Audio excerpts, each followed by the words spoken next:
Isang mapagpalang araw sa bawat isa sa inyo, mga minamahal naming tagapakinig.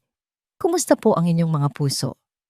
Muli, samahan ninyo ako, ang inyong lingkod, sa paglalakbay sa isang kwentong kakatok at magbibigay init sa mga ito.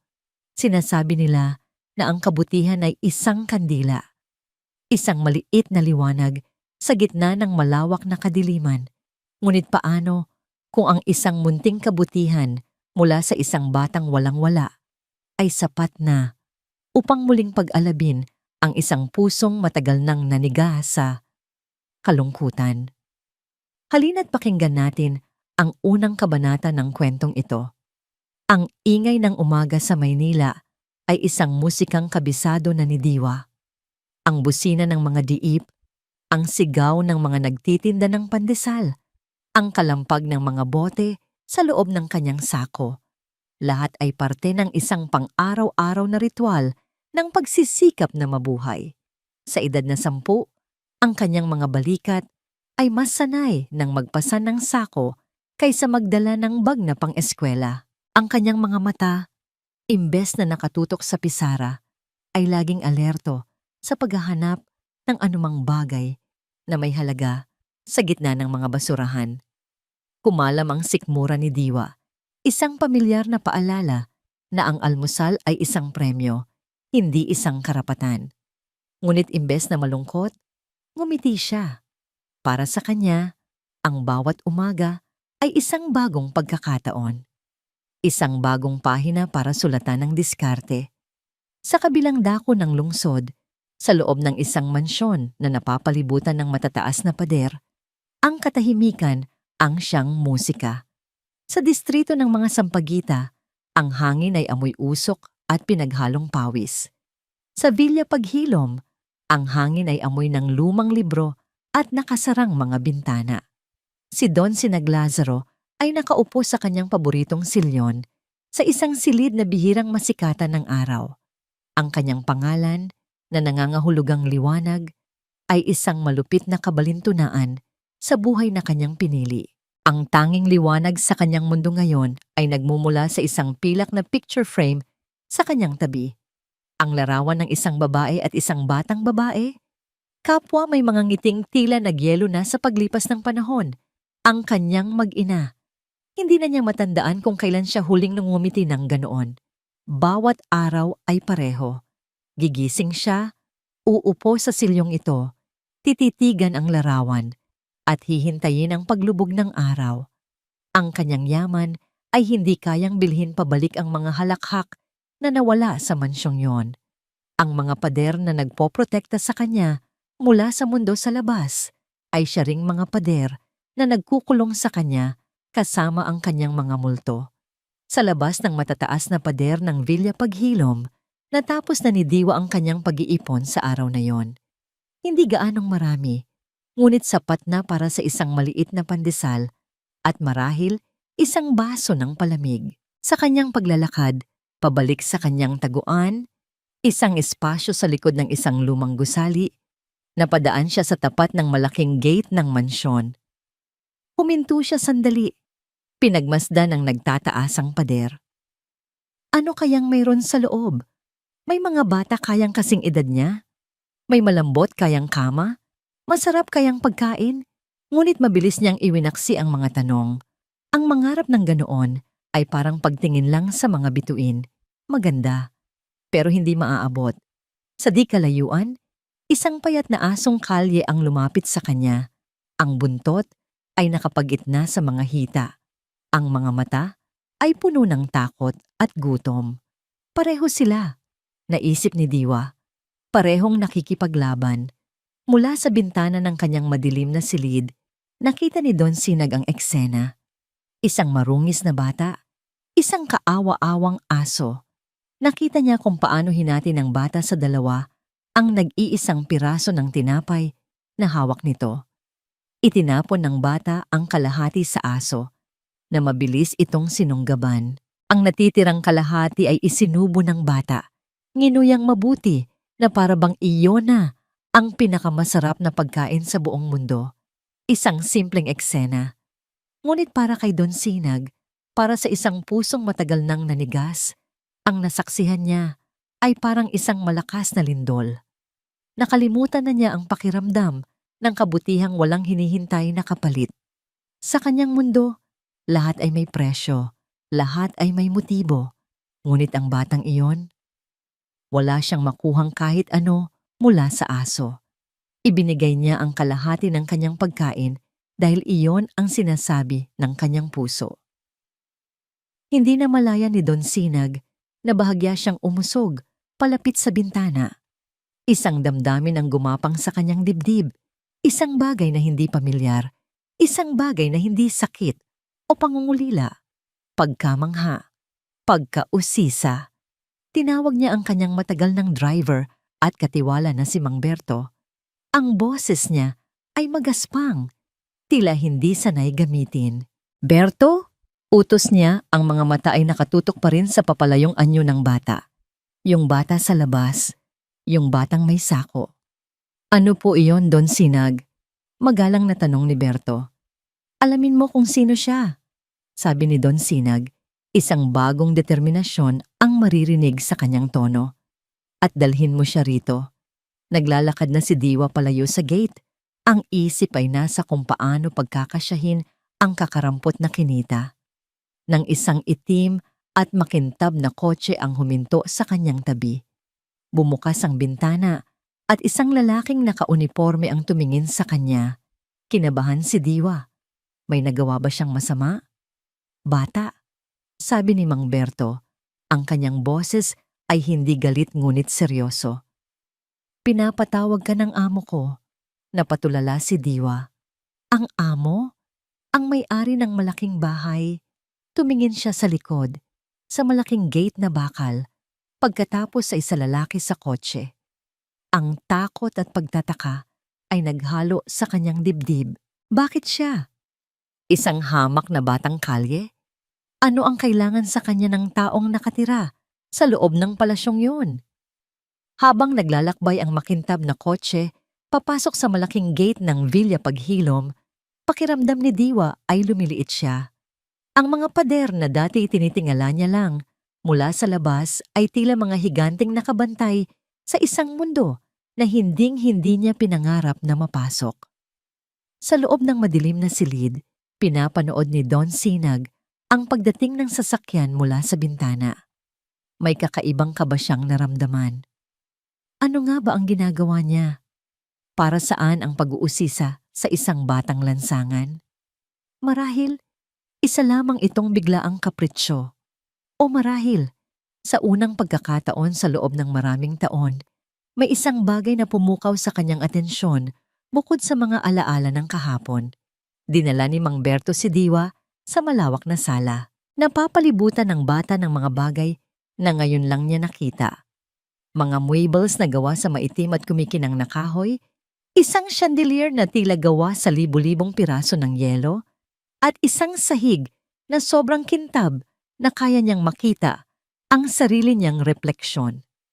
Niyakap ni Diwa ang kanyang sarili, nahihiya sa kanyang maruruming damit at punit na tsinelas sa gitna ng gayong karangyaan. Mula sa dilim ng pasilyo, lumabas si Don Sinag. Ang kanyang tindig ay matigas, ang kanyang muka ay seryoso, at ang kanyang mga mata ay matalim na sumuri kay Diwa mula ulo hanggang paa. "Ikaw ang bata sa labas," sabi ni Don Sinag. Hindi yon tanong, kundi isang paglalahad. Tumango si Diwa, hindi makapagsalita. "Anong pangalan mo?" "Diwa." "Diwa po." Halos pabulong na sagot ng bata. "Diwa," ulit ni Don Sinag, tila tinatansya ang pangalan. "Bakit mo hinati ang tinapay mo kanina? Para sa aso?" Nagulat si Diwa sa tanong. Hindi niya inaasahan na yun ang dahilan kung bakit siya ipinatawag. Tumingin siya sa kanyang mga paa. "Kasi po, gutom din po siya. Pareho po kami." Isang sagot na walang paligoy-ligoy, isang sagot na puro katotohanan. Naramdaman ni Don Sinag ang isang bahagyang kirot sa kanyang dibdib. Isang bagay na matagal na niyang hindi naramdaman. Ang katotohanang yon, mula sa bibig ng isang bata, ay mas matalas pa sa anumang kutsilyo. Gaano na nga ba siya katagal naging makasarili sa sarili niyang kalungkutan? Hindi siya umimik. Tinalikuran niya si Diwa at naglakad papunta sa kusina. Sumunod naman si Mang Berto. Naiwan si Diwa na mag-isa sa gitna ng malawak na sala, lalong kinakabahan. Maya-maya, bumalik si Mang Berto. "Halika, iho. Pinapahanda ka ng pagkain ni Don Sinag." Napakurap si Diwa. Pagkain? Sa malaking hapagkainan na kayang maglaman ng 20 tao, isang plato ng mainit na kanin, pritong manok, at isang mangkok ng sopas ang inihain sa harap ni Diwa. Naupo si Don Sinag sa kabilang dulo ng lamesa, tahimik na nagmamasid. Nanginginig ang mga kamay ni Diwa habang hawak ang kubyertos. Hindi siya sanay. Binitawan niya ang mga ito at ginamit ang kanyang mga kamay, maingat na kumuha ng kapiraso ng manok at kanin. Sa unang subo, hindi niya napigilan ang pagtulo ng kanyang mga luha. Ang lasa ng mainit na pagkain, ng pagkaing hindi niya kailangang paghirapan o ipagdasal, ay isang biyaya na bumuhos sa kanyang nanunuyong lalamunan. Hindi niya ito inubos agad. Bawat subo ay kanyang ninamnam. Nang matapos, tumingin siya kay Don Sinag. Ang kanyang mga mata ay nagniningning sa pasasalamat. "Salamat po," sabi niya. Ang boses ay basag. "Maraming pong salamat." Walang emosyon sa mukha ni Don Sinag, ngunit sa loob-loob niya, ang pader na bakal na matagal na niyang itinayo sa paligid ng kanyang puso ay nagsimulang magkaroon ng maliit na lamat. Biglang bumukas ang pinto at pumasok ang isang babae at isang lalaki, dala ang ingay at artipisyal na sigla. "Tito, magandang hapon po." Bati ni Dalisay, ang pamangkin ni Don Sinag. Mabilis siyang lumapit at humalik sa pisngi ng matanda. Kasunod niya ang kanyang asawang si Marco nang ngumiti rin ng malapad. "Napadaan lang po kami para kamustahin kayo," sabi ni Dalisay, bago napatingin ang kanyang mga mata sa maliit na figura ni Diwa sa hapagkainan. "Oh, sino itong bisita ninyo, tito? Ang cute naman niya." Ang ngiti ni Dalisay ay matamis, ngunit ang kanyang mga mata ay malamig at mapanuri. "Siya si Diwa," maikling sagot ni Don Sinag. "Hello, Diwa," sabi ni Dalisay.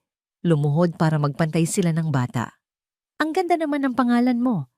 Taga saan ka?" Hindi nakasagot si Diwa. Nahihiya sa biglaang atensyon. "Naku, tito, mukhang may bago na kayong alaga, sabi ni Marco na may kasamang tawa. Inutusan ni Don Sinag si Mang Berto na dalhin muna si Diwa sa hardin para makapaglaro. Nang makaalis na ang bata, agad na nag-iba ang timpla ng usapan. "Tito Sinag, sino po ba talaga ang batang yon?" tanong ni Dalisay. Ang boses ay puno na ng kunwaring pag-aalala. "Saan niyo po napulot? Nako, mag-iingat po kayo. Alam niyo naman po ang mga batang kalye. Sanay sa diskarte. Baka mamaya may masama na palang binabalak." "Huwag kayong mag-alala. Alam ko ang ginagawa ko." Matigas na sagot ni Don Sinag. Halatang naiirita sa pangingialam ng pamangkin. "Sinasabi ko lang po ito dahil nag-aalala kami sa inyo. Kayo na lang ang pamilya namin," madramang sabi ni Dalisay. Matapos ang ilang sandali ng pilit na kamustahan, nagpaalam na rin ang mag-asawa. Naiwan si Don Sinag sa kanyang mga iniisip. Ang mga salita ni Dalisay ay parang lason na unti-unting kumakalat sa kanyang isipan. Ginigising ang kanyang likas na pagiging mapanghinala. Lumabas siya sa balkonahe na tanaw ang malawak na hardin. Doon, nakita niya si Diwa. Hindi ito naglalaro. Tahimik itong nakaupo sa damuhan. Pinagmamasdan ang isang paru-paro na dumadapo sa mga bulaklak. Isang imahe ng purong inosensya. At sa sandaling iyon, sa gitna ng kanyang pagdududa at kalungkutan, isang bagay na milagroso ang nangyari. Isang maliit, halos hindi kapansin-pansing na ngiti ang sumilay sa mga labi ni Don Sinag Lazaro. Isang ngiti na matagal nang nawala, na kahit siya ay nagulat na, kaya pa pala niyang gawin. Hindi niya alam. Sa pag-alis nila, lumingon si Dalisay mula sa bintana ng kanilang sasakyan. At nakita niya ito. Nakita niya ang nangiting iyon. Ang ngiting hindi niya pa nakikita sa kanyang tito sa loob ng halos isang dekada.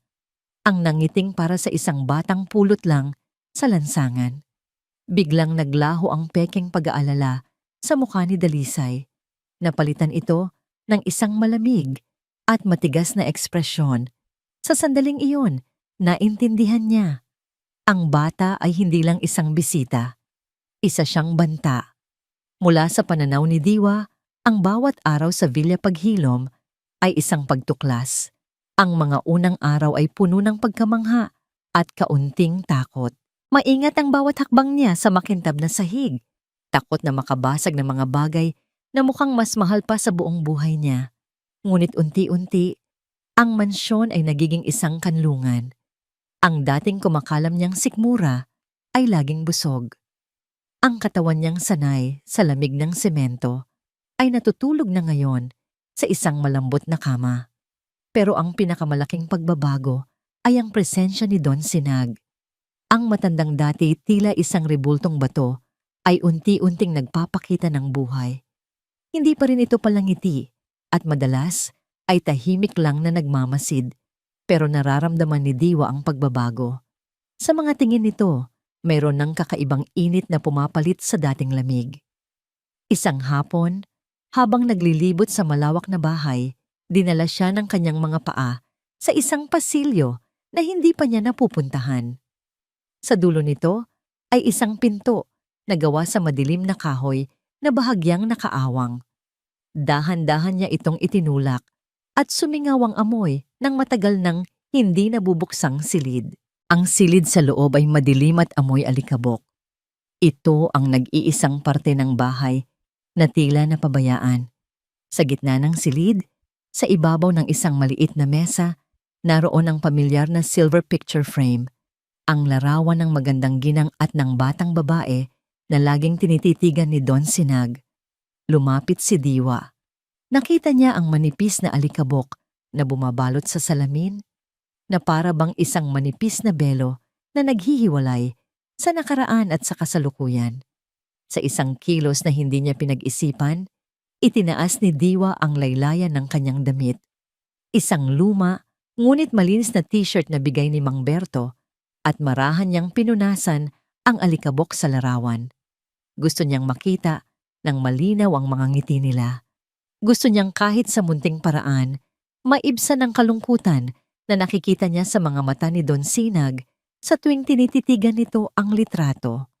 Anong ginagawa mo rito? Isang boses, magaspang ngunit hindi galit, ang bumasag sa katahimikan. Napatalon sa gulat si Diwa at humarap. Nakatayo sa pintuan si Don Sinag. Ang mukha ay seryoso, ngunit may bakas ng pagtataka sa kanyang mga mata. Papasensya na po. Nanginginig na sabi ni Diwa, handa nang tumakbo. Nakita ko lang po na maalikabok. Imbes na magalit, pumasok si Don Sinag sa silid. Lumapit siya sa tabi ni Diwa at tinitigan ang larawan na ngayon ay malinaw na. Nakita ni Diwa ang paglambot ng panga ng matanda, ang bahagyang panginginig ng mga labi nito. Sila ang aking asawang si Elena at ang anak kong si Lira, sabi ni Don Sinag. Ang boses ay halos pabulong, puno ng isang sakit na naramdaman ni Diwa hanggang sa kaibuturan ng kanyang mga buto. Hindi umimik si Diwa, hinintay niya lang. Isang aksidente. Pagpapatuloy ng matanda, ang tingin ay malayo, tila binabalikan ang isang napakasamang panaginip. Dapat ay kasama nila ako, pero inuna ko ang isang pulong sa negosyo. Inuna ko ang pera. Kung sana ay kasama nila ako, baka nailigtas ko sila. Sa unang pagkakataon, nakita ni Diwa ang kabuuan ng pader na itinayo ni Don Sinag sa paligid ng kanyang puso. At ngayon, nakikita niya ang malalaking lamat dito. Ang bawat salita ng matanda ay tila isang martilyong bumaon sa pader na yon. Hindi alam ni Diwa ang sasabihin, Kaya ginawa niya ang tanging alam niya. Dahan-dahan, itinaas niya ang kanyang maliit na kamay at hinawakan ang nanginginig na kamay ni Don Sinag. Isang maliit na haplos ng pagdamay. Nagulat si Don Sinag sa ginawa ng bata. Tumingin siya sa kanilang magkahawak na kamay at pagkatapos ay sa mga mata ni Diwa, mga matang hindi nang huhusga, kundi puno ng dalisay na pag-unawa. At doon, sa madilim at maalikabok na silid na yon, isang bagay ang nabago. Ang bigat na matagal nang pinapasa ni Don Sinag ay tila bahagyang gumaan. Kinabukasan, ibang Don Sinag ang nakasama ni Diwa. Isinama siya nito sa mall. Ibinili siya ng mga bagong damit at sapatos. Pumasok sila sa isang bookstore at hinayaan siyang pumili ng mga aklat pambata na may makukulay na larawan. "Mag-aaral ka, Diwa," sabi ni Don Sinag habang nagbabayad sa counter. "Simula sa susunod na pasukan, papasok ka na sa eskwela." Napatulala si Diwa. Eskwela? Isang pangarap na matagal na niyang ibinaon sa limot. Niyakap niya ng mahigpit ang binti ng matanda. Ang puso niya ay umaapaw sa pasasalamat. Naramdaman niya ang bahagyang pagtapik ni Don Sinag sa kanyang ulo, isang kilos na parang sa isang tunay na ama. Ngunit ang liwanag na nagsisimulang sumilay sa Villa Paghilom ay nag-iiwan ng mas madidilim na anino. Ang balita ng pagbabago ni Don Sinag at ang pagtrato nito kay Diwa na parang isang tunay na anak ay mabilis na nakarating kina Dalisay at Marco. Isang gabi, sa kanilang modernong condo unit, hindi mapakali si Dalisay. "Nakita mo ba ang mga litratong pinadala ng katulong? Mga bagong damit, mga libro. Marco, kinukuha na ng batang yon ang dapat na para sa atin." Galit na sabi ni Dalisay, paikot-ikot sa kanilang sala. "Relax, mahal. Baka libangan lang yon ni Tito," sagot ni Marco. Ngunit may pag-aalala rin sa kanyang boses. "Libangan! Marco, malapit nang baguhin ni Tito ang kanyang huling habilin. Sigurado ako. Hindi na natin pwedeng palampasin ito.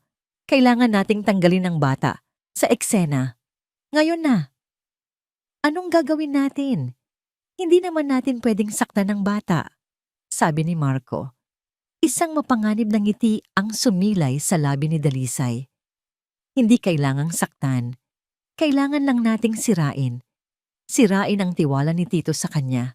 Isang bagay na hindi niya mapapatawad." Kinabukasan, habang abala si Don Sinag sa kanyang opisina at si Diwa ay masayang nagbabasa ng bago niyang libro sa hardin, isang pangyayari ang gumimbal sa buong Villa Paghilom. Pumasok ang isang kasambahay sa silid ni Don Sinag, humahagulgol. "Don Sinag! Don Sinag! Nawawala po!" Sigaw nito. Nawawala ang paboritong kwintas ng yumaong si Elena. Isang kwintas na may pendant na diamante, ang huling regalo sa kanya ni Don Sinag na hindi nito inaalis sa tabi ng kanyang kama. Naghinala ang lahat, naghahanap. At sa gitna ng paghahanap, isa pang kasambahay ang sumigaw mula sa maliit na silid kung saan pansamantalang natutulog si Diwa. Sa loob ng luma at raterong sako ni Diwa, sa ilalim ng iilang piraso ng damit panlansangan na itinabi pa rin niya, kumikinang ang isang bagay, ang nawawalang kwintas. Ang mundo ni Don Sinag ay gumuho sa isang iglap. Ang katahimikan ng Villa Paghilom na unti-unti nang napupuno ng pag-asa ay biglang binasag ng hagulgol at pag-aalala. Mula sa kanyang opisina, naririnig niya ang komosyon, ang pangalan ni Elena na binibigkas sa gitna ng mga hikbi. Pagdating niya sa kanyang silid, ang eksena ay isang bangungot. Ang mga kasambahay ay nagkakagulo. Ang kutsyon ay nakaangat. Ang mga drawer ay bukas. At sa gitna ng lahat si Dalisay, na kararating lang kasama si Marco, ay may mukhang puno ng pekeng pagkasindak. "Tito," salubong ni Dalisay, "ang kwintas." Ang kwintas ni Tita Elena nawawala. Ang mga salitang yon ay parang matatalim na bubog na tumusok sa pandinig ni Don Sinag. Ang kwintas, hindi lang yon alahas, iyon ay isang sagradong alaala. Ang huling piraso ng kaligayahan na naibigay niya sa kanyang asawa bago ito kunin ng tadhana. Ang kanyang paningin ay nagdilim. Ang kanyang panga ay nanigas. Ang pader na bakal na unti-unting nilalamat ni Diwa ay muling tumibay sa isang kisap mata. Mas matatag, mas malamig kaysa dati. Hanapin ninyo. Ang utos niya. Ang boses ay walang emosyon. Ngunit may bigat na nagpatahimik sa lahat. At doon, sa gitna ng paghahanap, isang sigaw ang umalingaw-ngaw mula sa guest room kung saan natutulog si Diwa. Sumunod si Don Sinag, ang bawat hakbang ay mabigat. Nakita niya ang isa sa mga katulong na nanginginig, hawak ang lumang sako ni Diwa, ako, at mula sa loob nito, sa ilalim ng mga gusgusing damit, kumikinang ang diamanteng pendant. Walang nagsalita. Ang tanging maririnig ay ang tibok ng puso ni Don Sinag. Isang malakas, masakit na pagkabog sa kanyang dibdib. Ang ebidensya ay naroon. Hindi mapapasubalian. Ang lahat ng pag-aalinlangan na itinanim ni Dalisay sa kanyang isip ay biglang nag-ugat at namunga ng mapait na katotohanan. Sinabi ko na nga ba sa inyo, Tito? Malungkot na bulong ni Dalisay. Lumapit at hinaplos ang kanyang braso. Masakit man tanggapin, pero ganyan talaga sila. Sanay sa hirap, sanay dumiskarte. Hindi nila alam ang salitang utang na loob. Ang bawat salita ni Dalisay ay lason. Isang lason na mabilis na kumalat sa mga ugat ni Don Sinag, pinapatay ang anumang natitirang pag-asa. Patawagin si Diwa, utos niya. Ang boses ay kasing lamig ng yelo. Ilang sandali pa, dinala si Diwa sa sala. Ang mukha ng bata ay puno pa rin ng saya mula sa pagbabasa ng libro. Ngunit nang makita niya ang mga seryosong mukha ng lahat, lalo na ang matigas na anyo ni Don Sinag, ang kanyang ngiti ay unti-unting naglaho. Bakit po? Tanong niya. Hindi sumagot si Don Sinag. Itinaas lang niya ang kanyang kamay at ipinakita ng kasambahay ang kwintas. Nanlaki ang mga mata ni Diwa. Ang kwintas po ni Ma'am Elena. Pagkatapos ay napatingin siya sa sako. Pero, hindi po. Hindi ko po alam kung bakit nandyan yan. Lumapit si Don Sinag. Ang bawat hakbang niya ay tila yumanig sa sahig. Tumayo siya sa harap ng bata. Ang kanyang anino ay bumabalot sa maliit na anyo ni Diwa. Bakit, Diwa? Tanong ni Don Sinag. Ang boses ay puno ng pigil na galit at matinding pagkabigo. Ibinigay ko sa iyo ang lahat. Pagkain, tirahan, mga damit, pangako ng pag-aaral. Bakit mo kinuha ang nag-iisang bagay na hindi mapapalitan? Hindi po ako. Maniwala po kayo. Umiiyak na, sabi ni Diwa. Ang mga luha ay malayang dumadaloy sa kanyang mga pisngi. Mahalaga po kayo sa akin. Hindi ko po magagawa yan sa inyo. Hindi po. Huwag ka nang magsinungaling. Sigaw ni Don Sinag. Sa unang pagkakataon ay nawala ang kanyang kontrol. Ang sakit ng pagtataksil o ang inakala niyang pagtataksil ay sumunog sa kanyang lalamunan. Akala ko iba ka. Akala ko totoo ka. Nagkamali ako. Totoo po ako. Don Sinag, maniwala po kayo sa akin. Pagmamakaawa ng bata, hinawakan ng laylayan ng pantalon ng matanda. Itinabig ni Don Sinag ang kamay ni Diwa. Ang simpleng kilos na yon ay mas masakit pa sa sampal. Tumingin si Diwa sa kanya. Ang mga mata ay puno ng pighati, ng sakit na hindi niya maintindihan. Ang taong nagsimula nang maging ama sa kanya ay tumitingin sa kanya ngayon na parang isang estranghero, isang magnanakaw. Sa sandaling iyon, nabasag ang puso ni Diwa. Ang sakit ay hindi dahil sa akusasyon. Ang sakit ay dahil sa pagkawala ng tiwala sa mga mata ng taong nagsimula na niyang mahalin. Hindi na siya nagsalita. Binitawan niya ang pantalon ni Don Sinag. Tumalikod siya at tumakbo. Tumakbo siya palabas ng sala, palabas ng malaking pinto, palabas ng gate ng Villa Paghilom, pabalik sa mundong dati niyang kinagisnan. Dala-dala ang isang sugat na mas malalim kaysa sa anumang gutom o lamig na naranasan niya. Naiwan si Don Sinag sa gitna ng sala, humihingal. Napanood niya lang ang pag-alis ng bata. Ang bahay ay muling natahimik. Ngunit ang katahimikang ito ay mas mabigat, mas nakakabingi. Ang pag-iisa na dati niyang niyayakap ay isa na ngayong parusa. Naramdaman niya ang kamay ni Dalisay sa kanyang likod. Hayaan niyo na po siya, tito. Mas mabuti na po ito, bago pa mahuli ang lahat. Tumango lang siya, walang lakas na magsalita. Gusto na lang niyang mapag-isa. Pumasok siya sa kanyang opisina at isinara ang pinto. Naupo siya sa kanyang silyon sa gitna ng dilim at hinayaang lamunin siya ng pamilyar na kalungkutan.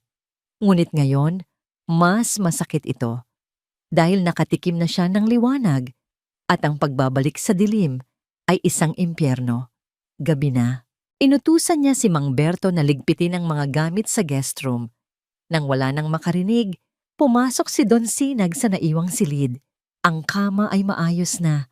Ang mga librong binili niya ay nakapatong sa mesa. Walang bakas na may isang batang minsang nangangarap doon. Maliban sa isang bagay, sa tabi ng unan, may isang piraso ng papel na lukot. Kinuha niya ito. Isa itong drawing, gawa sa Crayola.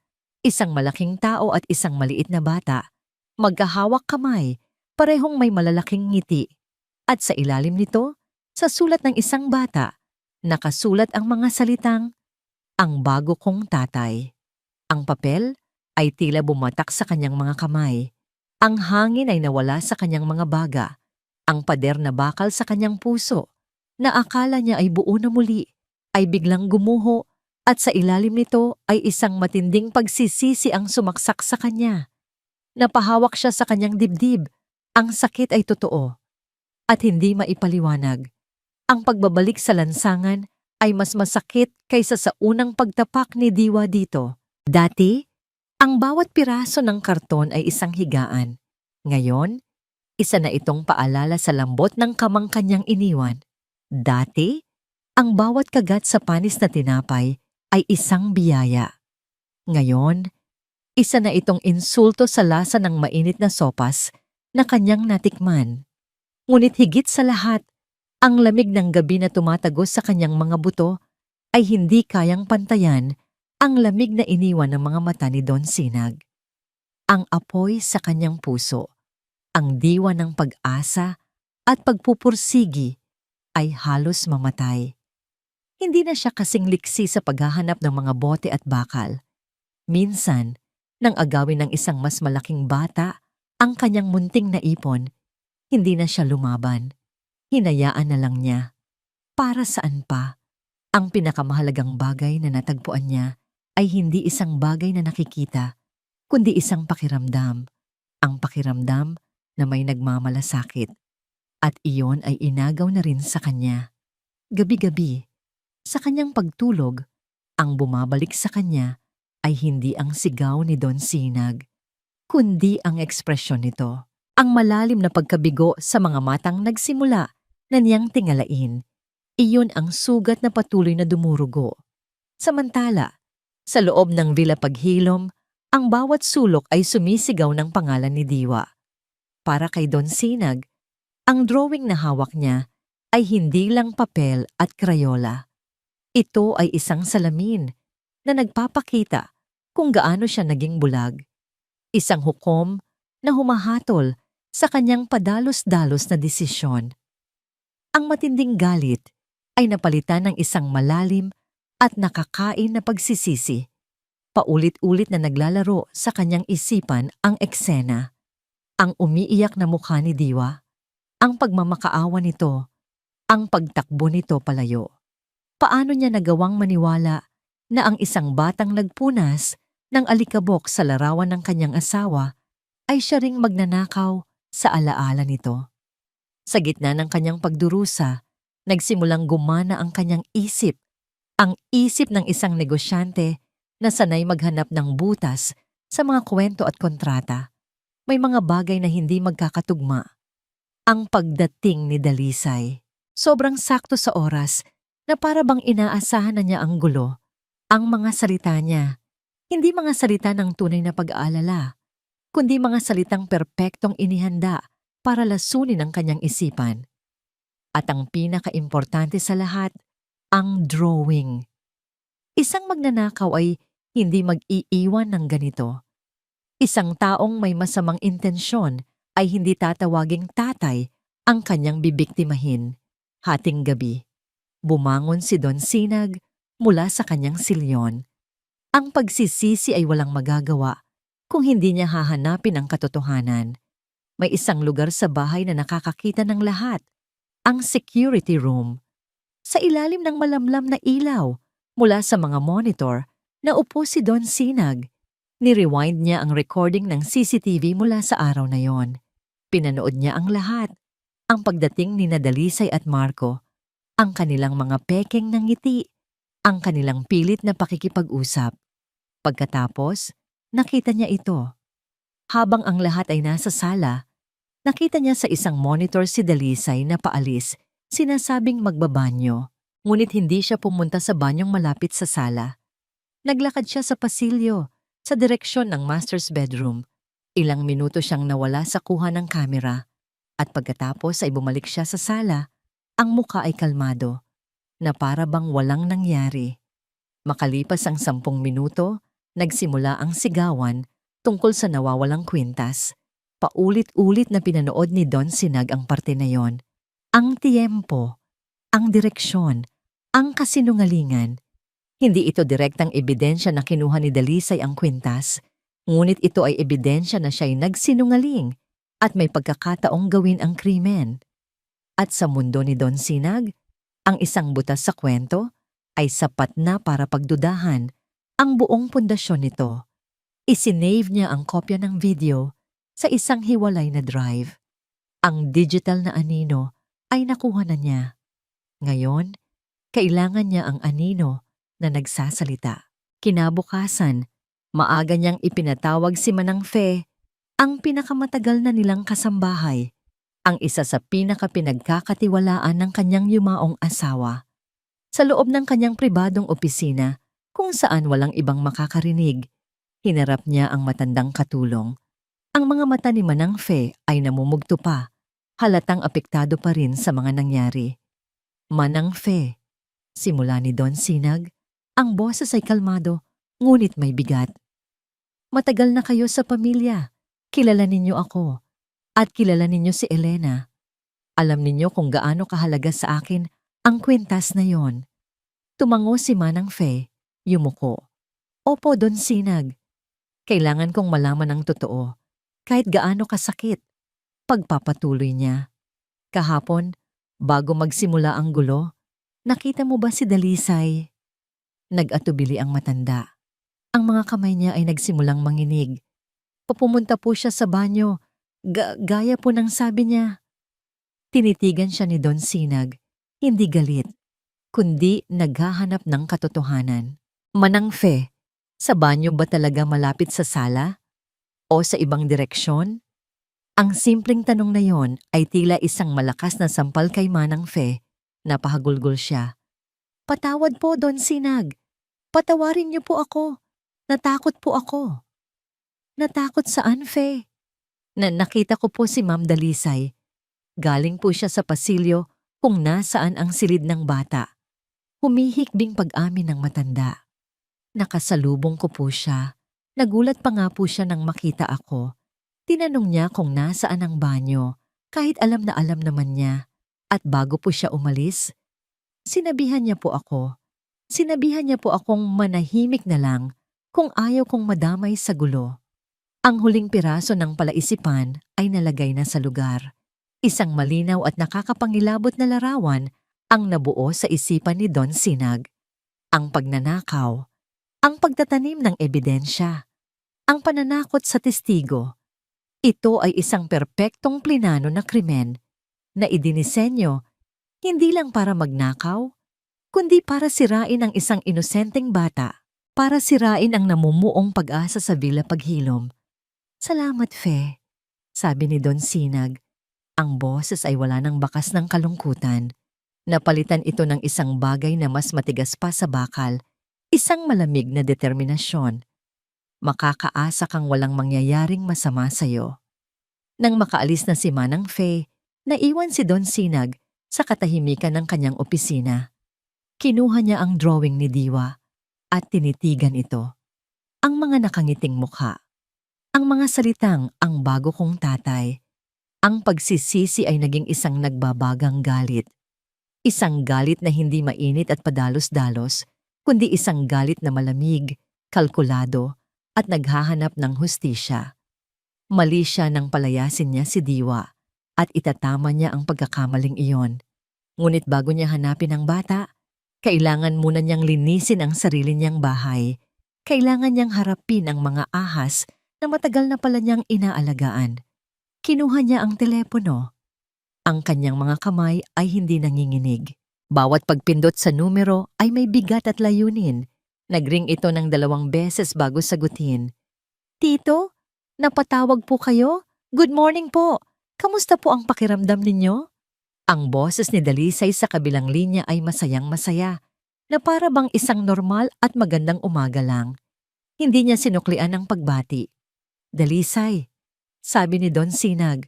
Ang boses ay patag at walang emosyon. "Po, Tito. Pumunta kayo ni Marco dito sa Bilya. Ngayon din." Narinig ni Don Sinag ang bahagyang pag-aatubili sa kabilang linya. May problema po ba, Tito? Okay lang po ba kayo?" Dito na binitawan ni Don Sinag ang kanyang pain. "May mahalaga tayong pag-uusapan," sabi niya. Dahan-dahan, bawat salita ay may talim. "Tungkol sa aking huling habilin." Pagkatapos ay ibinaba niya ang telepono, hindi na hinintay ang sagot. Ang bitag ay handa na. Pagpasok ni Dalisay at Marco sa Villa Paghilom, ang kanilang mga ngiti ay kasing lapad ng kanilang inaasahang mana. Ang pag-alis ni Diwa ay isang tagumpay, at ang tawag ni Don Sinag tungkol sa huling habilin ay musika sa kanilang mga pandinig. Ito na ang katuparan ng lahat ng kanilang plano. "Tito, ano po itong mahalagang pag-uusapan natin?" Tanong ni Dalisay. Ang boses ay puno ng matamis na pagkukunwari. Habang nauupo sila sa silyong katapat ng kay Don Sinag sa malawak na sala, si Don Sinag ay tahimik lang. Hindi niya sila pinaupo. Hinayaan niya silang tumayo na parang mga nasasakdal sa harap ng isang hukom. Sa isang malaking TV screen sa likod niya, isang itim na screen lang ang makikita. "Bago tayo mag-usap tungkol sa mana," simula ni Don Sinag, ang boses ay kasing lamig ng yelo. "Pag-usapan muna natin ang tungkol sa tiwala." Nagkatinginan sina Dalisay at Marco, bahagyang kinabahan sa tono ng matanda. Ang tiwala, Dalisay, ay parang isang mamahaling salamin. Kapag nabasag, kahit anong gawin mong pagdikit, makikita pa rin ang mga lamat. Pagpapatuloy niya, ang mga mata ay nakatitig ng diretso kay Dalisay. "At ikaw, winasak mo ang tiwala ko." Namutla ang mukha ni Dalisay at napatingin siya kay Marco na halatang hindi na rin mapakali.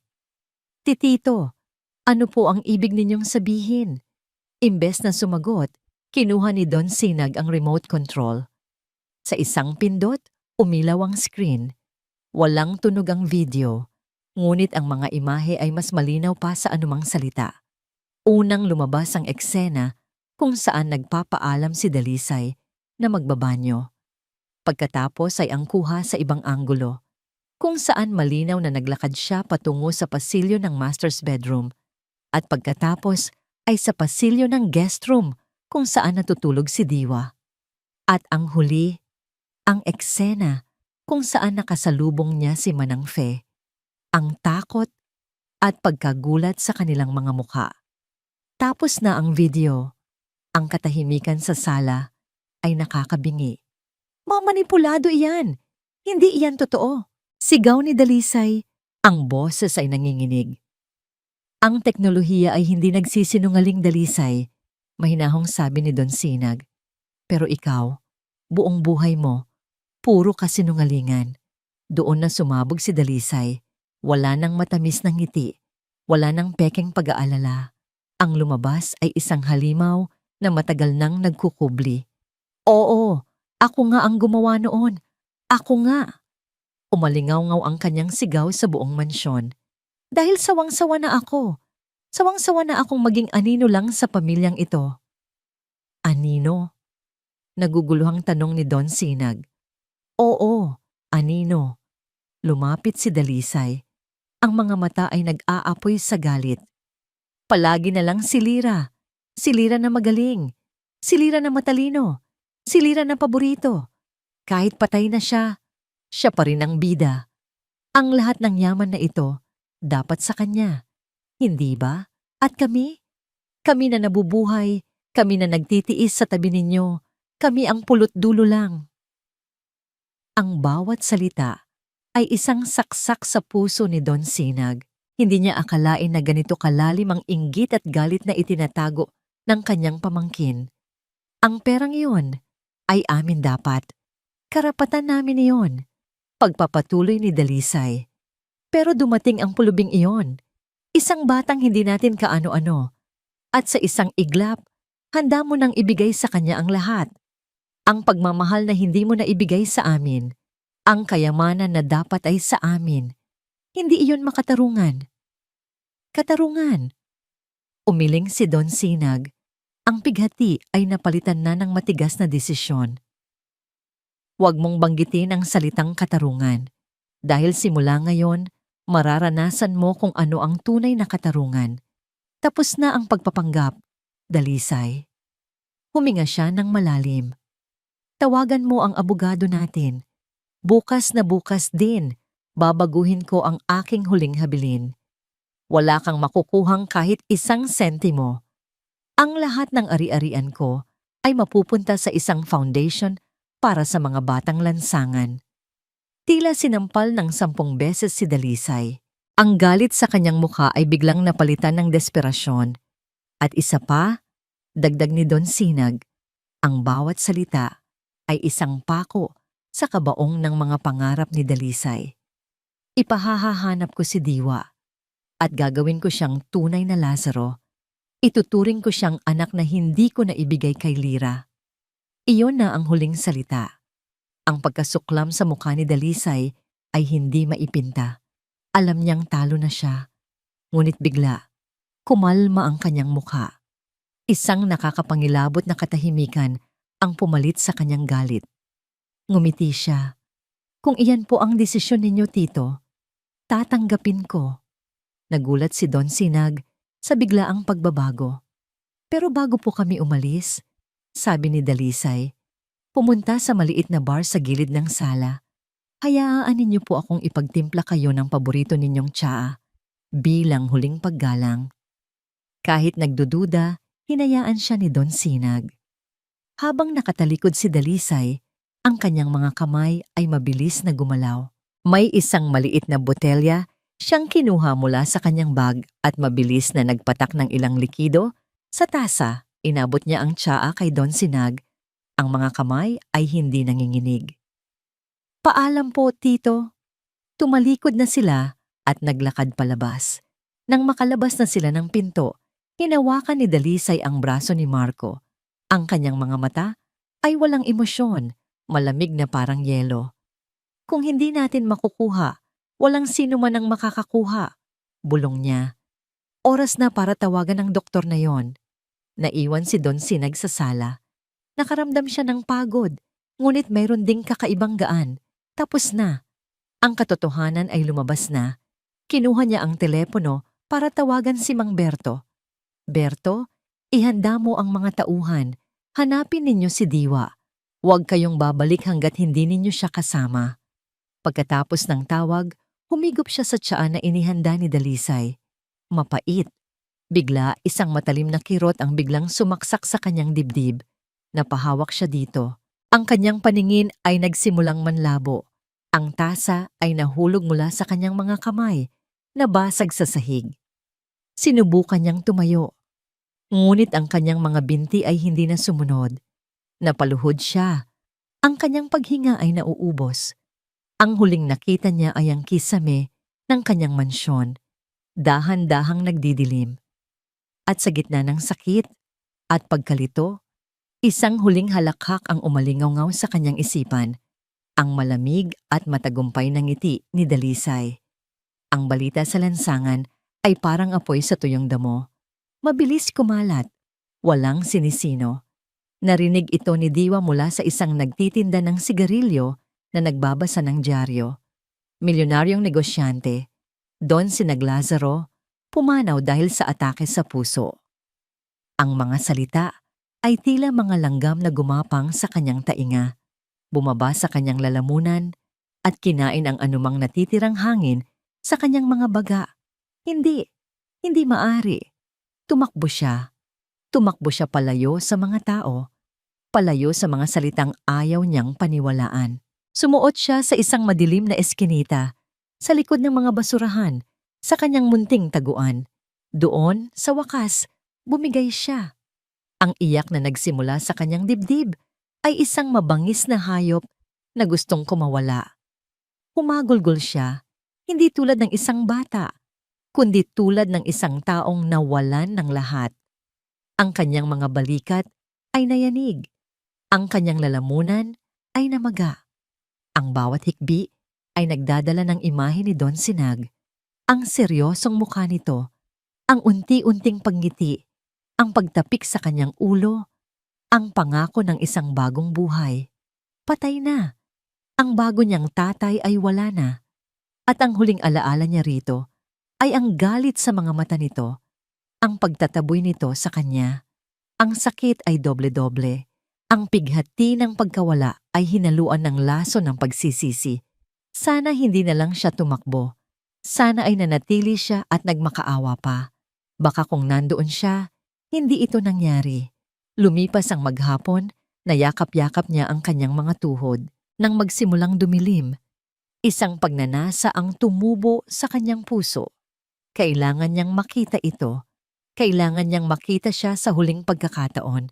Kahit mula sa malayo, dahan-dahan, na parang isang anino, tinahak niya ang daan pabalik sa Villa Paghilom. Ang bawat hakbang ay isang pagpapahirap. Ang mansyon, na minsan ay naging kanyang kanlungan, ay isa na ngayong monumento ng kanyang nawalang pangarap. Hindi na siya dumaan sa malaking gate.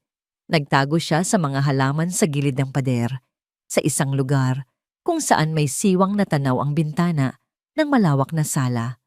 Ang mga ilaw sa loob ng mansyon ay nakabukas, ngunit ang liwanag ay malamlam at malungkot. Nakita niya ang mga taong nakaitim na damit. Nakita niya sina Dalisay at Marco. Umiiyak habang kausap ang isang lalaking naka-Amerikana na mukhang abogado. Ang kanilang mga luha ay mukhang totoo, ngunit ang kanilang mga mata ay walang buhay, walang tunay na pighati. At pagkatapos, nakita niya ito. Sa gitna ng sala, sa ibabaw ng isang mamahaling kabaong na bukas, nakahimlay ang katawan ni Don Sinag. Nakasuot ito ng magarang barong. Ang mga kamay ay magkapatong sa dibdib. Ang mukha ay payapa. Ngunit para kay Diwa, ito ay isang imahe ng walang hanggang kalungkutan. Napahawak si Diwa sa kanyang bibig para pigilan ang isa na namang hagulgol. Bumuhos muli ang kanyang mga luha. Dito na nagtatapos ang lahat. Ang huling sinag ng pag-asa sa kanyang buhay ay tuluyan ng namatay. Habang nakatitig siya sa anyo ng matanda, sa gitna ng kanyang pagdadalamhati, isang alaala ang biglang sumulpot sa kanyang isipan. Isang alaala na pilit niyang kinalimutan dahil sa sakit na dulot nito. Ang eksena sa sala, ang sigawan, ang pagtakbo niya. Ngunit hindi yun ang alaala. Ang alaala ay noong paalis na siya, noong itinabig ni Don Sinag ang kanyang kamay. Sa isang saglit, bago ito tumalikod ng tuluyan, nakita niya ito. Nakita niya ang pagtagis ng bagang nito, ang panginginig ng labi at isang patak ng luha. Isang maliit, kumikinang na patak ng luha ang gumulong sa pisngi ni Don Sinag bago nito mabilis na ipinihit ang kanyang mukha. Noon, inisip niyang iyon ay luha ng galit o pagkabigo. Ngunit ngayon, habang inaalala niya ito, may ibang naramdaman si Diwa. Hindi iyon galit. Iyon ay sakit. Ang sakit ng isang taong pinipilit gawin ang isang bagay na labag sa kanyang kalooban. Bakit? Bakit ito iiyak kung galit ito sa kanya? Bakit ito masasaktan kung naniniwala itong isa siyang magnanakaw? At bakit? Bakit ito mamamatay sa atake sa puso ilang oras lang matapos ang pangyayaring iyon? Ang mga tanong ay nagsimulang maglaro sa isipan ni Diwa. Walang lohika, hindi tugma. Ang isang taong may pusong bato na gaya ni Don Sinag ay hindi basta-basta aatakihin sa puso dahil sa isang ninakaw na kwintas. At ang isang taong naniniwalang natuklasan niya ang isang manloloko ay hindi luluha. May mali. May isang piraso ng kwento na nawawala. Ang pagdadalamhati sa kanyang puso ay hindi nawala. Ngunit nabahiran ito ngayon ng isang bagong emosyon. Kalituhan. At sa ilalim ng kalituhan na yon, isang napakaliit, halos hindi maramdamang binhi ng pagdududa ang nagsimulang tumubo. Sa di kalayuan, nakita ni Diwa ang isang pamilyar na lalaki na papalapit kina Dalisay, ang doktor ng pamilya. May iniaabot itong isang papel. Ang death certificate. Acute heart failure. Narinig ni Diwa na sabi ng doktor sa abogado. Biglaan, pero nangyayari talaga sa mga may edad na at may dinaramdam. Tumango si Dalisay, pinupunasan ang kanyang mga peking luha.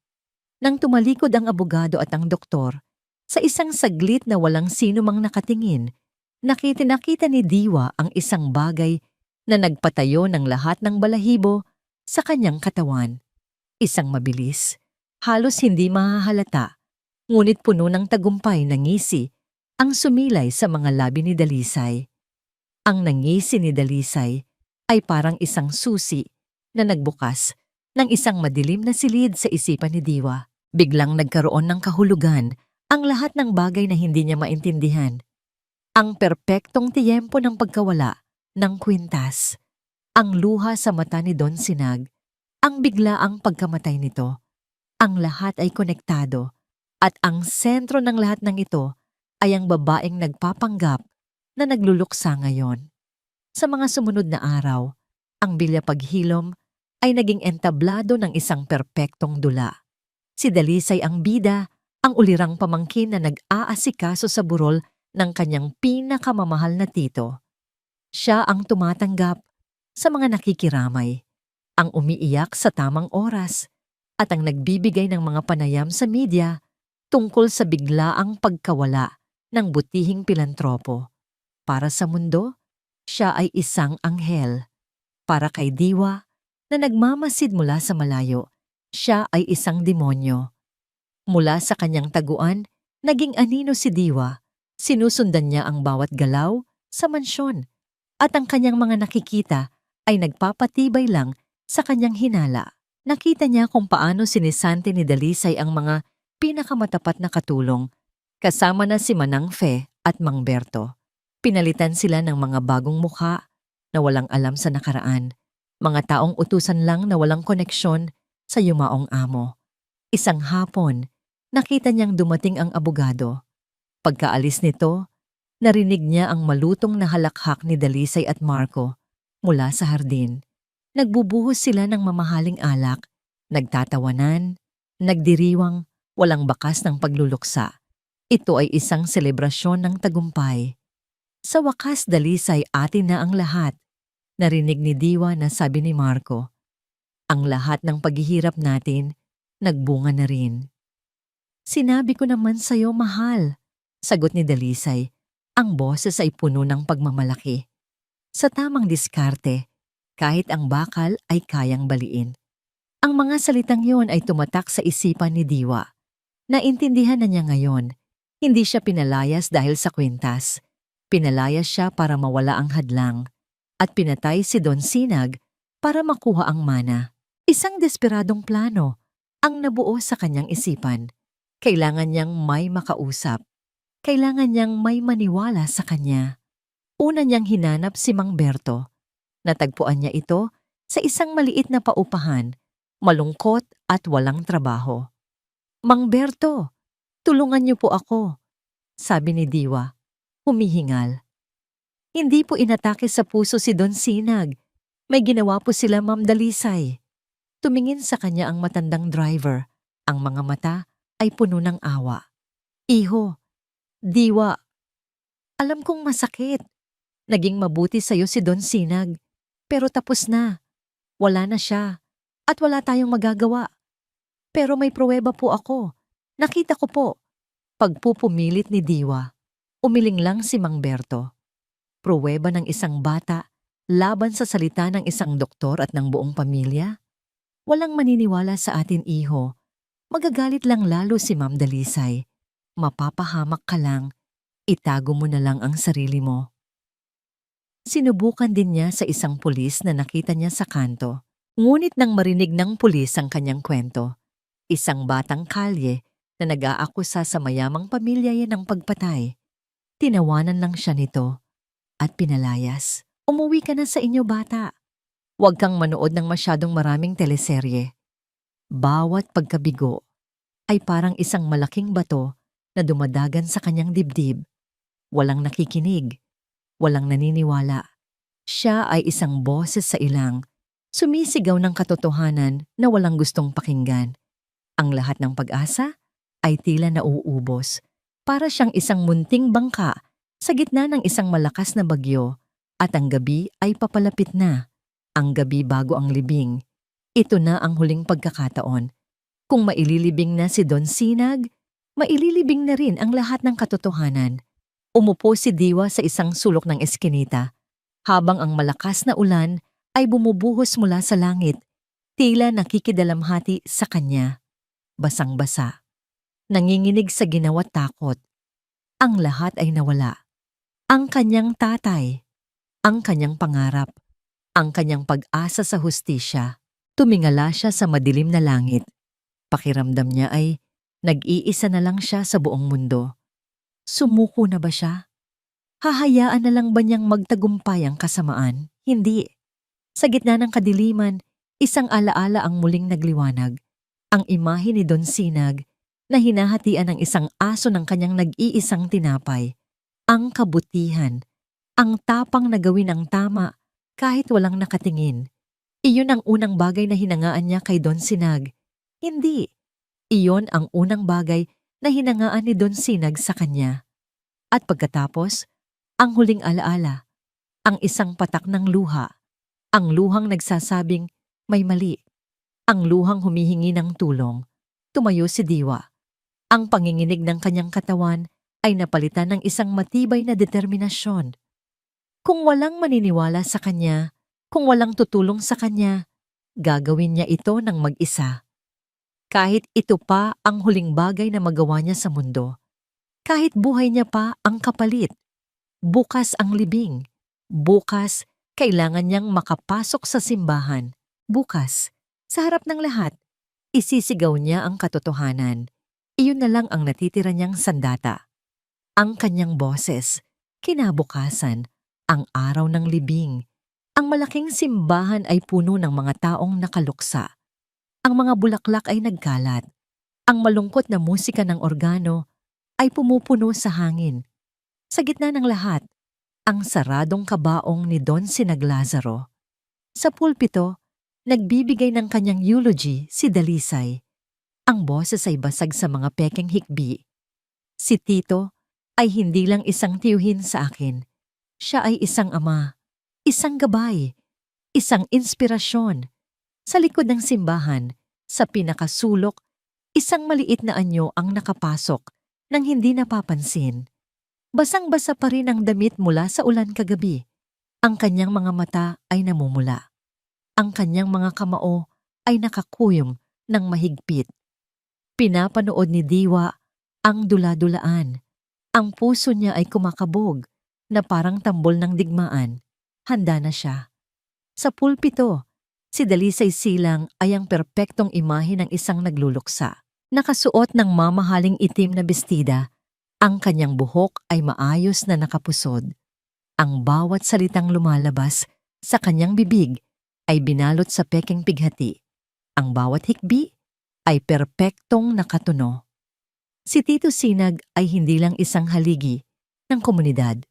Sabi niya sa mikropono habang ang mga kamera ng media ay nakatutok sa kanya. Siya ay isang ama, isang kaibigan, ang aming lakas. Ang kanyang biglaang pagkawala ay nag-iwan ng isang butas sa aming mga puso na hindi na kailanman mapupunan. Ang mga tao sa loob ng simbahan ay taimtim na nakikinig. May mga bumubulong ng kawawa naman at napakabuting pamangkin. Ang dula ay perpekto. Ang kasinungalingan ay ganap na tinanggap bilang katotohanan. Ngunit sa likod, sa pinakasulok ng simbahan, isang puso ang kumakabog na parang tambol ng digmaan. Para kay Diwa, ang bawat salita ni Dalisay ay isang insulto sa alaala ng lalaking nagsimula na niyang ituring na ama. Nakita niya ang mga tauhan ng punerarya na papalapit sa kabaong, handa na para isara ito ng tuluyan. Ito na, ngayon na o hindi na kailanman. Ang takot na kanina pa bumabalot sa kanya ay biglang naglaho. Napalitan ito ng isang nag-aapoy na tapang, ang tapang na ipinanganak mula sa pagmamahal at sa paghahanap ng hustisya. Mula sa dilim, isang maliit na anyo ang tumakbo. Huwag! Ang sigaw ay hindi malakas, ngunit puno ng desperasyon, sapat upang basagin ang malungkot na katahimikan ng simbahan. Lahat ng ulo ay lumingon. Tumakbo si Diwa sa gitnang pasilyo. Ang tunog ng kanyang mga gutay-gutay na tsinelas ay umalingaw-ngaw sa marmol na sahig.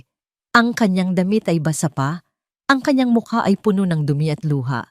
Ngunit ang kanyang mga mata ay nagniningas. Huwag ninyo siyang ilibing! Sigaw niya muli, mas malakas ngayon, habang papalapit sa kabaong.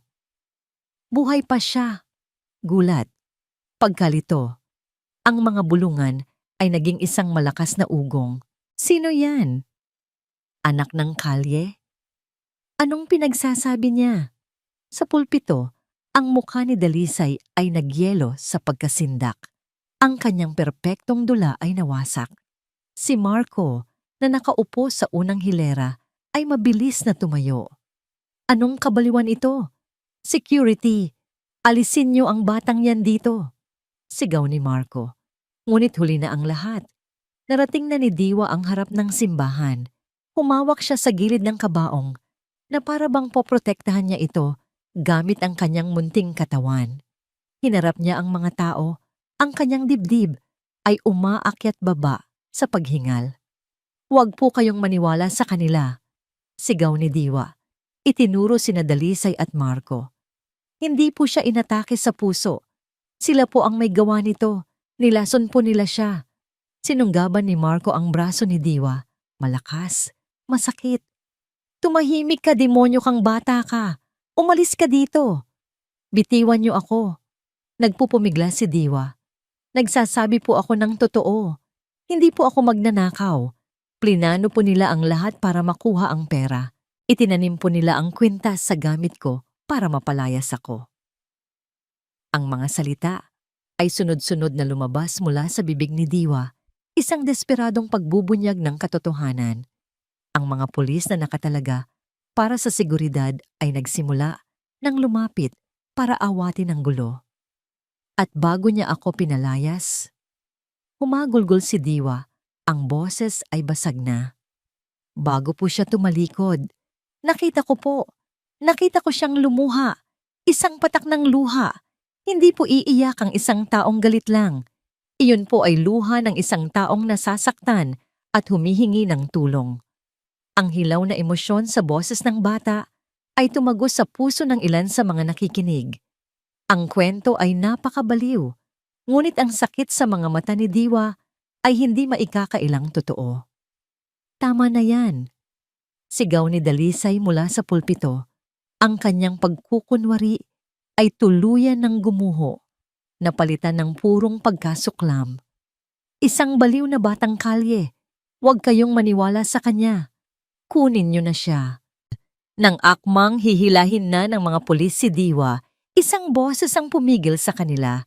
Isang boses na kalmado, may awtoridad at hindi inaasahan. Sandali. Isang matandang lalaki na nakasuot ng eleganteng barong ang tumayo mula sa karamihan. Siya si Dr. Armando Guzman, isang respetadong cardiologist at isang dating kaibigan ng pamilya Lazaro. Lumapit siya, ang kanyang mga mata ay nakatutok hindi sa nagwawalang si Dalisay, kundi sa umiiyak na si Diwa. Doktor, ano po ito? Tanong ng pamilyar na doktor ng pamilya na halatang kinakabahan. Naideklara na siyang patay. May death certificate. Hindi pinansin ni Dr. Guzman ang doktor. Tumingin siya sa hepe ng pulisya. Opisyal, alam kong ito'y labag sa protocol, pero ang sinasabi ng batang ito, gaano man kahirap paniwalaan, ay kailangang bigyan ng kahit isang segundo ng konsiderasyon. Ang pagmamakaawa sa kanyang mga mata, hindi yan gawa-gawa lang. Bago ninyo tuluyang isara ang kabaong, bilang isang doktor at kaibigan ng yumaong si Sinag, hinihiling kong payagan akong suriin siya. Isang beses lang. Ang buong simbahan ay natahimik. Ang hiling ay hindi ka panipaniwala. Ngunit ang reputasyon ni Dr. Guzman ay walang bahid. Nagkatinginan ang mga pulis. Ang sitwasyon ay naging mas komplikado. Hindi maari. Protesta ni Dalisay. Walang hiyaan na ito. Huwag ninyong babastusin ang alaala ng aking tito. Ngunit ang kanyang pagtutol ay nagbigay lang ng mas maraming pagdududa. Ang hepe ng pulisya, nakakita ng sapat na dahilan para maghinala ay gumawa ng desisyon. Okay, doktor, pero mabilisan lang. Utos niya sa kanyang mga tauhan. Walang aalis. I-secure ang lugar na ito. Sa gitna ng nakakabinging katahimikan, lumapit si Dr. Guzman sa kabaong. Kinuha niya ang isang maliit na penlight mula sa kanyang bulsa. Ang lahat ng mga mata ay nakatuon sa kanya. Dahan-dahan, marahan, itinaas niya ang talukap ng mata ni Don Sinag at itinutok ang maliit na sinag ng ilaw dito. Isang segundo, 2, 3. Walang nangyari, nagsimulang bumuntong hininga ng ginhawa si Dalisay. Ngunit hindi inalis ni Dr. Guzman ang ilaw. Tinitigan niya itong mabuti at pagkatapos, nakita niya ito. Isang napakaliit, halos hindi mahahalata. Ngunit tiyak na isang bahagyang pag-urong ng pupil. Isang reaksyon na imposible sa isang taong patay na. Itinuwid ni Dr. Guzman ang kanyang tayo. Humarap siya sa hepe ng pulisya at pagkatapos ay sa buong simbahan. Ang kanyang mukha ay puno ng pagkabigla at hindi makapaniwalang pagtuklas. Diyos ko, bulong niya, bago nagsalita ng malakas at malinaw. Tama ang bata, hindi pa siya ganap na patay. Ang simbahan ay sumabog sa kaguluhan. Ang mga salita ni Dr. Guzman, hindi pa siya ganap na patay, ay parang isang bombang sumabog sa gitna ng taimtim na seremonya. Ang mga tao ay nagtayuan, nag-usisa at hindi makapaniwala. Ang mga kamera ng media ay nag-flash na parang kidlat, nakatutok sa kabaong, sa doktor at sa nagpupumiglas na sina Dalisay. Hindi totoo yan, sinungaling, bayaran ng doktor na yan. Sigaw ni Dalisay, ang kanyang mukha ay nabalot ng purong takot. Sinubukan niyang tumakbo, ngunit hinarang na siya ng mga pulis. Hold it right there, ma'am. Sabi ng hepe ng pulisya, ang boses ay matigas na. You and your husband are not going anywhere. Sa isang iglap ang eksena ay naging mabilis. Dumating ang mga paramedic, maingat na inilipat si Don Sinag mula sa kabaong papunta sa isang stretcher. Ang doktor ng pamilya na kasabwat ay sinubukang tumakas sa gitna ng gulo, ngunit itinuro siya ni Dr. Guzman. Siya, hawakan niyo siya. Siya ang pumirma sa pekeng death certificate. Ang pagpupumiglas ni Dalisay, ang pagmumura ni Marco, ang pagmamakaawa ng doktor, lahat ay naging isang maingay na eksena ng pagbagsak. Nakita ni Diwa ang pagposa sa kanilang mga kamay. Nakita niya ang paglaho ng kanilang kapangyarihan. Ang hustisya, na kanina lang ay isang imposibleng pangarap, ay nagaganap na ngayon sa harap ng kanyang mga mata. Para kay Don Sinag, Ang mundo ay isang panaginip, isang mahabang, madilim na panaginip kung saan siya ay isang bilanggo sa sarili niyang katawan. Naririnig niya ang lahat, ngunit hindi siya makagalaw. Nararamdaman niya ang lahat, ngunit hindi siya makasigaw. Narinig niya ang sigaw ni Diwa sa simbahan. Ang bawat salita ng bata ay parang isang sinag ng liwanag na tumagos sa kanyang madilim na kulungan. Buhay pa siya. Narinig niya ang pagtanggi ni Dalisay. Narinig niya ang boses ni Armando Guzman. Narinig niya ang kaguluhan. At sa gitna ng lahat, ang boses ni Diwa ang nagsilbing angkla sa kanyang lumulubog na kamalayan. Ang bata, ang kanyang pag-asa. Naramdaman niya ang pag-angat sa kanya, ang tunog ng sirena ng ambulansya, ang mabilis na pagtulak sa kanya sa mga pasilyo ng ospital. Narinig niya ang mga terminong medical na hindi niya maintindihan. Tetrodotoxin, induced paralysis, slowed metabolic rate. Naramdaman niya ang tusok ng karayom, ang pagpasok ng malamig na likido sa kanyang mga ugat. Ang bawat tunog at pakiramdam ay isang hakbang palayo sa kadiliman. Ang paralysis na bumihag sa kanya ay unti-unting bumibitaw. Una, isang bahagyang panginginig sa dulo ng kanyang daliri. Pagkatapos, ang kakayahang igalaw ang kanyang mga mata. At sa wakas, isang malalim, nanginginig na paghinga. Ang unang pagmulat ng kanyang mga mata ay masakit. Ang puting ilaw ng ospital ay masyadong matindi. Pumikit siya muli. Sinubukan niyang muli, dahan-dahan. Ang mga hugis ay unti-unting naging malinaw. Isang kisame, isang IV drip, at isang mukha na puno ng dumi at tuyong luha. Ngunit ang mga mata ay nagniningning sa pag-asa at pag-aalala. Ang mukha ng batang sumugal ng lahat para sa kanya. Sinubukan ni Don Sinag na magsalita, ngunit ang kanyang lalamunan ay tuyong-tuyo. Isang garalgal na tunog lang ang lumabas. Ngunit sapat na yon. Don Sinag! Napasigaw sa tuwa si Diwa. Ang kanyang pagod ay napalitan ng purong kaligayahan. Hinawakan niya ang kamay ng matanda, mahigpit, na para bang takot siyang mawala itong muli. Gising na po kayo. Sabi ko na nga ba buhay pa kayo. Ang mga luha na ngayon ay dumadaloy sa pisngi ni Diwa ay hindi na luha ng pighati, kundi luha ng tagumpay at ginhawa. Ang init ng kamay ng bata ang nagbigay ng lakas kay Don Sinag. Muli niyang sinubukang magsalita at sa pagkakataong ito, isang salita ang nabuo. Diwa! Iyon lang, ngunit sa salitang iyon nakapaloob ang lahat. Pasasalamat, pagsisisi, at isang pag-ibig na mas malalim pa sa dugo. Sa mga sumunod na araw, habang unti-unting bumabalik ang lakas ni Don Sinag, ang buong katotohanan naman ang lumabas sa imbestigasyon. Umamin ng doktor na binayaran siya ni Dalisay para mag-inject ng isang controlled dose ng lason na nakuha mula sa butete na nagdulot ng state of suspended animation, isang perpektong imitasyon ng kamatayan. Umamin siya sa takot na siya lang ang mapagbuntunan ng buong kasalanan.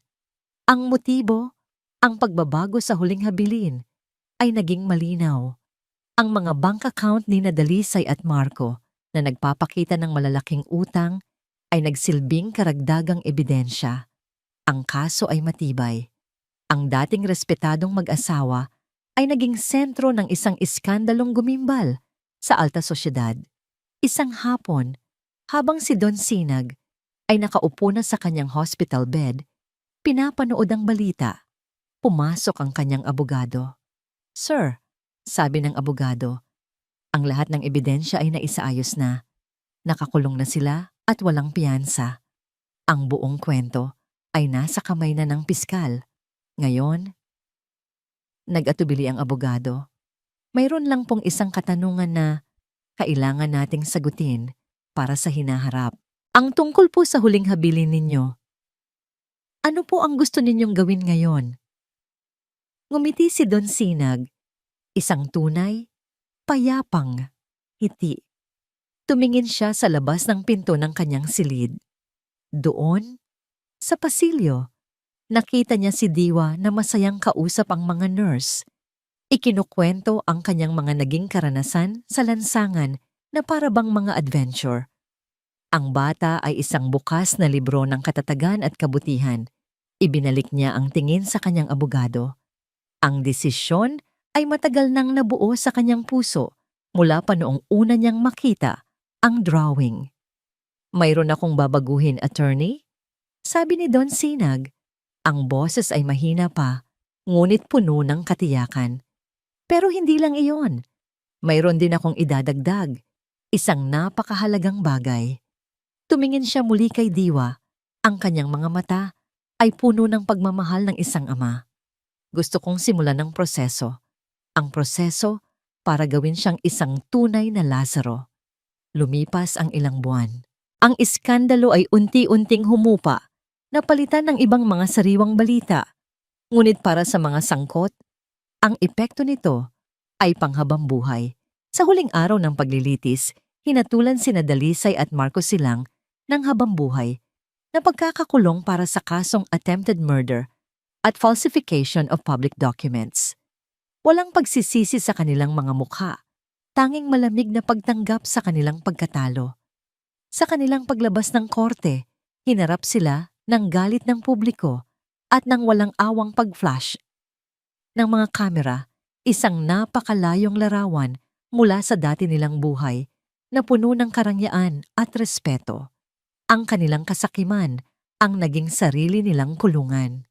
Sa kabilang banda, ang Villa Paghilom ay dumaan din sa sarili nitong pagbabago. Sa ilalim ng pangangasiwa ni Don Sinag, na ngayon ay ganap ng malakas, ang mansyon ay muling binuhay. Ipinatanggal niya ang matataas na pader na bakal at pinalitan ito ng mas mababang bakod na napapalibutan ng mga bulaklak. Ang madidilim na kurtina ay pinalitan ng mga puting tela na hinahayaang pumasok ang liwanag ng araw.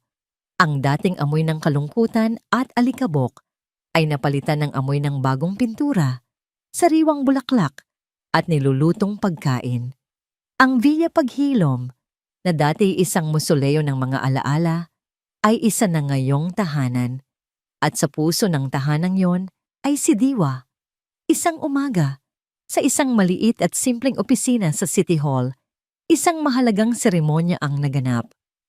Walang media, walang mga bisita, tanging sila lang dalawa ni Don Sinag, ang kanilang abogado, at isang hukom. "Sa kapangyarihang ipinagkaloob sakin," sabi ng hukom, nakangiti, "ay formal ko nang idinedeklara na si Diwa Malonzo ay legal na kinikilala bilang anak ni Ginoong Sinag Lazaro. Mula sa araw na ito, ang kanyang magiging pangalan ay Diwa Malonzo Lazaro." Tumingin si Don Sinag kay Diwa na nakatayo sa kanyang tabi, suot ang bago nitong uniforme sa eskwela. Ang mga mata ng bata ay nagniningning na parang mga bituin. "May pangalan ka na, anak," bulong ni Don Sinag. Ang boses ay puno ng emosyon. Hindi na napigilan ni Diwa. Niyakap niya ng mahigpit ang kanyang tatay. Sa unang pagkakataon, ang salitang iyon ay hindi na isang pangarap na isinulat sa isang pirasong papel. Ito na ay isang katotohanan. "Salamat po, tatay," umiiyak na sabi ni Diwa. "Salamat po." Ang kanilang bagong buhay ay simple, ngunit puno ng kahulugan. Sa umaga, personal na inihahatid ni Don Sinag si Diwa sa eskwelahan.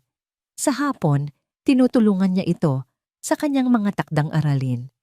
Natuklasan niya ang isang bagong uri ng kaligayahan sa mga simpleng bagay, sa pagbabasa ng libro ng magkasama, sa paglalaro ng chess, kung saan laging nananalo si Diwa, at sa paglalakad sa kanilang hardin. Isang hapon, habang nagdidilig sila ng mga halaman, nagpasya silang magtanim ng isang bagong puno sa gitna ng hardin. Isang puno ng nara, simbolo ng katatagan. Habang naghuhukay sila ng lupa, magkatabi, Nagsalita si Diwa. Tay, naalala niyo po ba yung una nating pagkikita? Paano ko makakalimutan? Sagot ni Don Sinag, ngumiti. Isang marungis na bata na hinatian ng isang aso ng kanyang tinapay. Alam niyo po, Tay, pagpapatuloy ni Diwa, noong araw na yon, ang tanging pangarap ko lang ay magkaroon ng sapat na pagkain para sa susunod na araw. Hindi ko po akalain na ang isang pirasong tinapay ay magdadala sa akin dito. Huminto sa paghuhukay si Don Sinag. Tumingin siya sa kanyang anak, ang puso niya ay umaapaw sa pagmamahal. Mali ka, Diwa, sabi niya. Ang boses ay seryoso, ngunit malambing. Hindi ang tinapay ang nagdala sa iyo rito. Ang puso mo. Ang puso mong mas mahalaga pa sa lahat ng yaman ko. Inilagay niya ang kanyang kamay sa balikat ni Diwa. Alam mo, anak, madalas iniisip ng mga tao na ako ang nagligtas sa iyo. Pero ang totoo, ikaw ang nagligtas sa akin. Ikaw ang nagturo sa akin kung paano mabuhay muli. Magkayakap sila doon, sa gitna ng hardin, sa ilalim ng sikat ng araw. Ang lahat ng sakit ng nakaraan ay tila naghilom na, naging isang peklat na lamang na nagpapaalala sa kanilang pinagdaanan. Ilang taon ang mabilis na lumipas. Ang maliit na puno ng nara ay lumaki at yumabong. Ang batang si Diwa ay naging isang matangkad at matalinong binatilyo. Laging nangunguna sa klase. Laging may pusong handang tumulong sa kapwa. Ang Lazaro Foundation na itinatag ni Don Sinag ay nakatulong na sa libu-libong batang lansangan, nagbibigay sa kanila ng pagkakataon na minsang ipinagkait kay Diwa. Isang araw, bumisita sila sa isang ospital na pinupondohan ng kanilang foundation. Habang naglalakad, may isang lalaking naka-Amerikana ang bumati kay Don Sinag. Isang matangkad na binata na may malinis na gupit at matalinong mga mata. Tay, handa na po ang lahat para sa dedication ng bagong pediatric wing, sabi ng binata, nakangiti. Tumingin si Don Sinag sa kanya, puno ng pagmamalaki. Salamat, anak. Ito na si Diwa, isang binatang nasa kolehiyo, kumukuha ng medisina. Ang kanyang pangarap ngayon ay hindi na lang para sa sarili niya, kundi para sa iba. Ang maging isang doktor para sa mga batang walang kakayahang magpagamot. Ngunit ang kwento ay hindi pa tapos. Sa ospital na yon, may isang doktora na laging nakangiting bumabati sa kanila. Isang babaeng may mahinahong boses at mga matang puno ng kabaitan. Si Dr. Kalinaw Reyes, ang doktor na unang tumingin kay Don Sinag nung ito'y isinugod mula sa simbahan. Siya ang naging regular na doktor ni Don Sinag at sa paglipas ng panahon, naging malapit na kaibigan ng pamilya. Isang kaibigan na unti-unting nagbukas muli sa puso ng matandang byudo. Ang bagong simula ay hindi lang para kay Diwa. Ito ay para rin kay Don Sinag. Lumipas pa ang maraming taon. Ang mga pahina ng kalendaryo ay pinalis ng hangin. Bawat isa ay nag-iiwan ng mga alaala ng tawanan, pag-aaral at pagmamahal. Ang Villa Paghilom, na dati ay isang simbolo ng kalungkutan, ay naging isang buhay na testamento sa kapangyarihan ng paghilom. Si Dr. Diwa Malonzo Lazaro, ang pangalan ay musika sa pandinig ni Don Sinag, ay hindi lang isang doktor. Siya ay isang himala. Sa umaga, siya ay isang respetadong pediatrician sa isa sa mga pinakamalaking ospital sa bansa. Sa hapon, inaalis niya ang kanyang puting coat at nagsusuot ng simpleng t-shirt. Naglalaan ng oras sa isang maliit na klinika na itinayo ng Lazaro Foundation sa puso ng distrito ng mga Sampaguita. Doon, sa mismong mga lansangan kung saan siya dating natutulog na gutom, nagbibigay siya ng libreng gamot at pag-aalaga sa mga batang katulad niya noon. Hindi niya kailanman kinalimutan ang kanyang pinanggalingan. Sa katunayan, iyon ang nagsisilbing panggatong sa kanyang apoy. Sa bawat batang ginagamot niya, nakikita niya ang kanyang sarili. At sa bawat ina na nagpapasalamat sa kanya, naririnig niya ang mga dasal na hindi niya nagawang bigkasin para sa sarili niya noon. Ito na ang kanyang pamana, ang ipagpatuloy ang siklo ng kabutihan na nagsimula sa isang pirasong tinapay. Si Don Sinag naman, na ngayon ay may mga guhit na ng katandaan sa muka, ngunit may ningning ng kabataan sa mga mata, ay natagpuan ang kanyang sariling bagong simula. Ang pagkakaibigan nila ni Dr. Kalinaw Reyes ay namulaklak sa isang pag-ibig na tahimik, matatag, at puno ng pag-unawa. Ikinasal sila sa isang simpleng seremonya sa hardin ng Villa Paghilom, sa ilalim ng mayabong na puno ng nara na itinanim ni Nadiwa. Si Kalinaw, ang pangalan niya ay perpektong naglalarawan sa kung ano ang dinala niya sa buhay ni Don Sinag. Kapayapaan, kaluwagan, ang huling piraso na bumuong muli sa basag na pamilya Lazaro. Hindi niya sinubukang palitan si Elena, ang unang asawa ni Sinag. Sa halip, iginalang niya ang alaala nito at kasama ni Sinag, bumuo sila ng isang bagong kabanata. Isang gabi, ang 3 miyembro ng pamilya Lazaro ay magkakasamang naghahapunan. Ang mahabang lamesa na dati ay simbolo ng pag-iisa ay puno na ngayon ng buhay at kwentuhan. "Kamusta ang klinika, anak?" tanong ni Don Sinag habang nagsasali ng sopas sa mangkok ni Diwa. "Mabuti naman po, Tay," sagot ni Diwa. "May bago po kaming pasyente, isang batang babae, matalino at masayahin pero may malubhang hika. Gagawa po kami ng paraan para mabigyan siya ng pangmatagalang gamutan." Ngumiti si Kalinaw. Hinawakan niya ang kamay ng kanyang asawa. "Manang-mana ka sa tatay mo. Ang puso laging nasa pagtulong." Tumingin si Don Sinag kay Diwa. Ang pagmamalaki sa kanyang mga mata ay hindi maikukubli. "Hindi, mahal. Masigit pa siya sa akin. Ako, natuto lang akong tumulong noong mayroon na akong lahat. Si Diwa, tumutulong na siya kahit noong wala pa siyang anuman."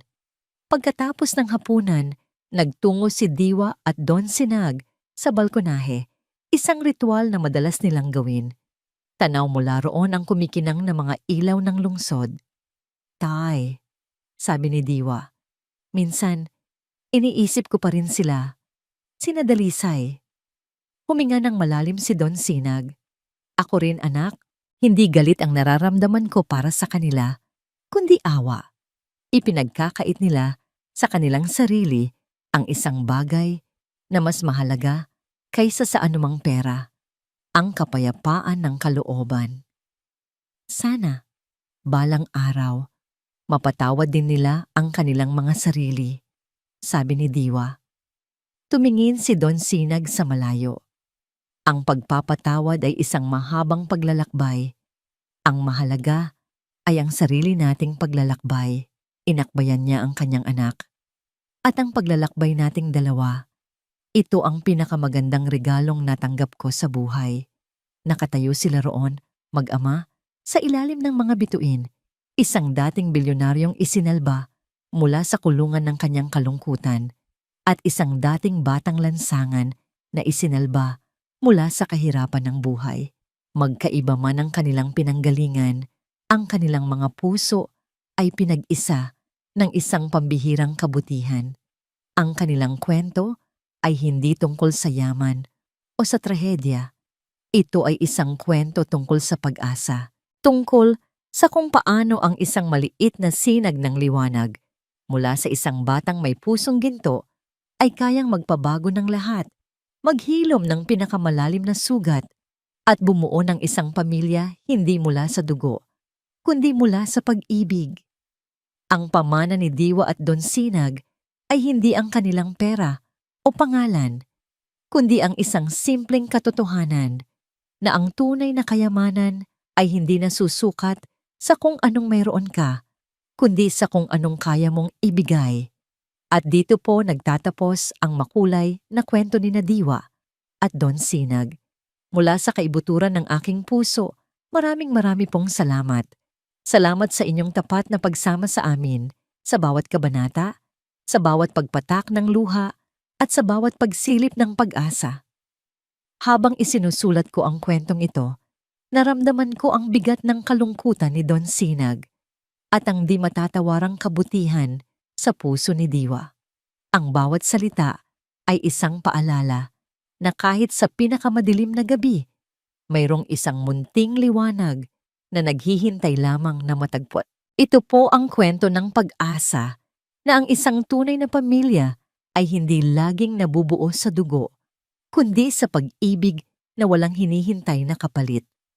Ito rin ay isang kwento ng pagpapatawad, hindi lamang para sa iba, kundi para na rin sa ating mga sarili, upang makalaya tayo sa mga pader na tayo mismo ang nagtayo. Ngayon, nais ko namang marinig ang inyong tinig. Ano ang pinakapumatak na aral sa inyo mula sa kwentong ito? Aling bahagi ang kumurot sa inyong puso? Hinihiling ko po na iwan ninyo ang inyong mga saloobin sa comment section sa ibaba. Ang bawat isa ay mahalaga at binabasa po namin hanggang sa ating muling pagsasama sa panibagong kwento ng puso. Kwentong Damdamin TV.